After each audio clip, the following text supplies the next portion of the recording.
శ్రీగురుభ్యో నమ. హరి ఓం. ఆదిత్యాయ చ సోమాయ మంగళాయ బుధాయ చ గురుశుక్రశనేభ్యస్య రాహువే కేతవే నమ.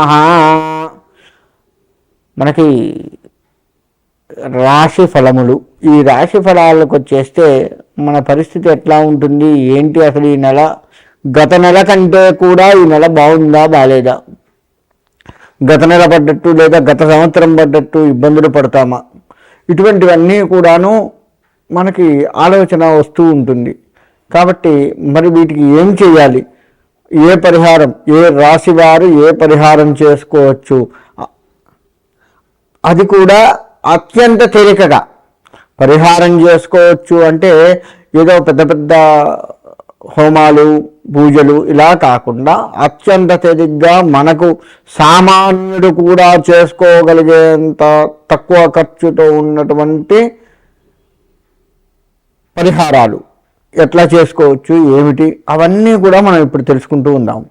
ఎందుకంటే ఈ పరిహారాలు ఎందుకు చేసుకోవాలి అంటే, పరిహారాలు చేసుకోవటం వల్ల మనకి వచ్చేటువంటి లాభం ఏదైతే ఉందో దానికి సుఖంగా అనుభవించేటట్టుగా ఉంటుంది. ఒకవేళ రాసుల్లో మనకి చెడు తగులుతుంది, చెడు కూడా ఏమన్నా సూచిస్తే ఆ చెడుని తప్పించుకోవచ్చు. అందుకోసం పరిహారాలు చేసుకోవాలి.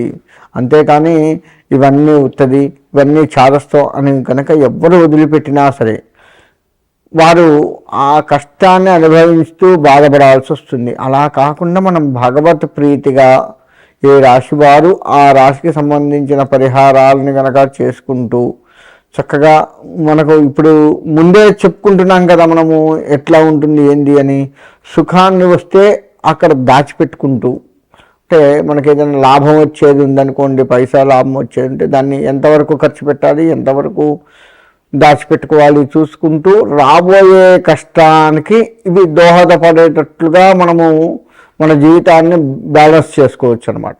ఆ విధముగా మనం ఈ యొక్క పరిహారాలకి, రాశిఫలాలు, అసలు ఈ జాతకాలు తెలుసుకోవటము, రాశిఫలాలు తెలుసుకోవడం, ఇవన్నీ కూడా అందుకే ఉన్నాయి. రాబోయే కష్టాన్ని కొంత ముందుగా తెలుసుకొని దానికి సంబంధించి జాగ్రత్త పడటం కోసమే ఈ రాశిఫలాలు ఇవి ఉన్నాయి. ఇది ఇందులో అందరివి ఉంటాయి. అంటే ఉద్యోగస్తులు ఉంటుంది, వ్యవసాయం ఉంటుంది, చదువుకునే వాళ్ళకు ఉంటుంది. ఇలా అన్ని రంగాల వాళ్ళు కూడాను ఎలా జీవించాలి. చదువుకునే వాళ్ళకు నష్టం ఏంటండి అంటే గుర్తుండకపోవడం చదివింది. అంతేకాకుండా వాళ్ళు పరీక్ష సమయానికి వచ్చేసరికి భయపడటం చేయటం ఇట్లా చేస్తూ ఉంటారు. వ్యవసాయం అనగానే అక్కడ ఎంత లాభం వస్తుంది, ఇప్పుడు పురుగులు అవి అన్న పట్టి చేసి ఉంటాయా, కోత మంచిగా కాపు వస్తుందా లేదా, ఇలా అన్ని రకాల. మేషరాశి, ఈ మేషరాశి వారికి 11వ ఇంట గ్రహచారం బాగుంది కాబట్టి, గ్రహాలన్నీ కూడాను కొంత అనుకూలంగా ఉన్నాయి కాబట్టి ఈ మేషరాశి వారు మొత్తం కూడాను ఆరోగ్యంగా ఉంటారు. అంతేకాకుండా మన పై అధికారులు ఎవరైతే ఉన్నారో వారి యొక్క మన్ననలు పొందుతూ ఉంటారు. కొత్త వారి పరిచయాలు ఏర్పడుతూ ఉంటాయి. ప్రతి వారితో కూడా సఖ్యంగా ఉంటూ ఉంటారు. ఇక ఈ మేషరాశి వారిలో వ్యవసాయ రంగానికి వస్తే వ్యవసాయం కూడాను వీరికి అనుకూలంగా ఉంటుంది.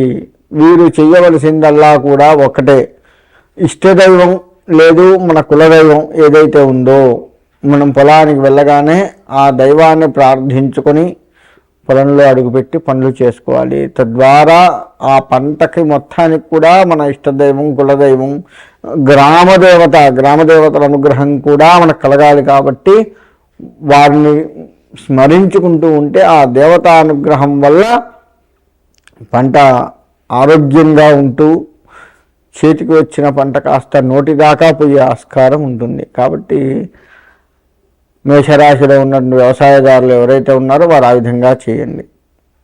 ఇక మేషరాశిలో వచ్చేసి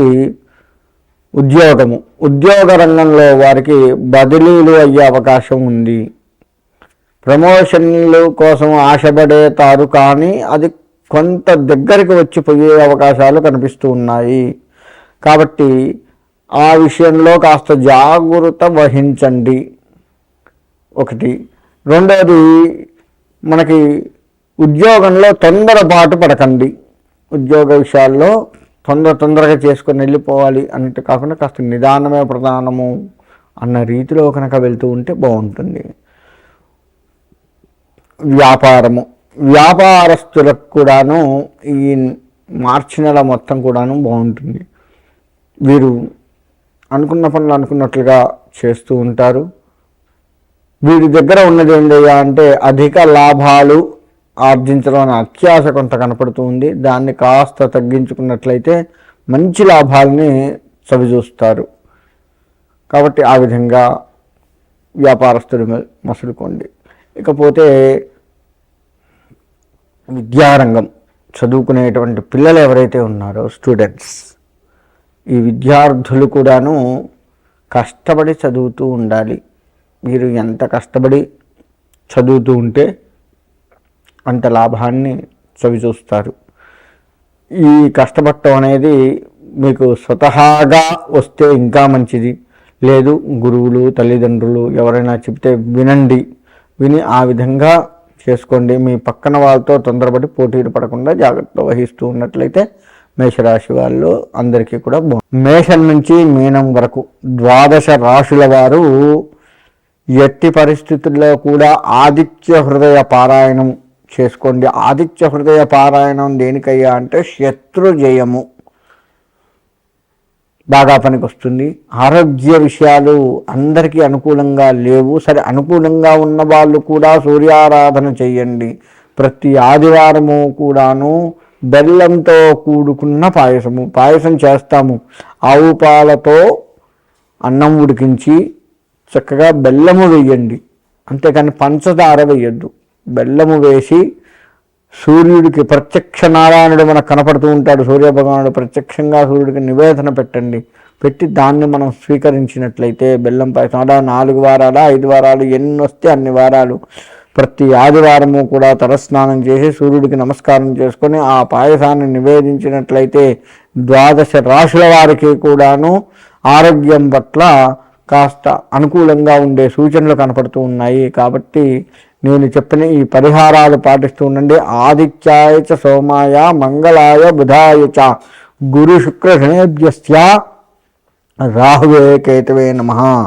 ఇది చదువుకుంటూ ప్రతిరోజు కూడాను ఆ నవగ్రహాలకి ప్రదక్షిణ నమస్కారాలు చేయండి. నవగ్రహాలకి చాలామందికి వచ్చేటువంటి సందేహం ఏంటంటే, చేసే పని కూడా ఏంటంటే నవగ్రహాలకి ఒక 3 చుట్లు ఏమో తిరిగి ఊరుకుంటారు. అలా కాకుండా 27 సార్లు నవగ్రహాలకు ప్రదక్షిణ చేయండి.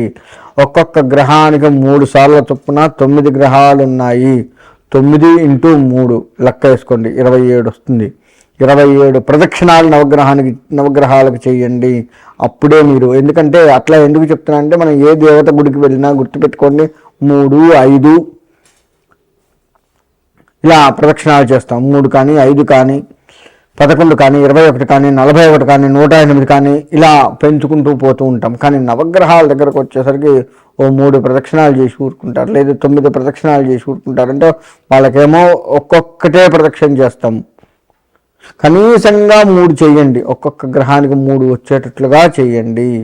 అలా చేసుకున్నట్లయితే ఆ నవగ్రహ అనుగ్రహం కలుగుతూ ఉంటుంది.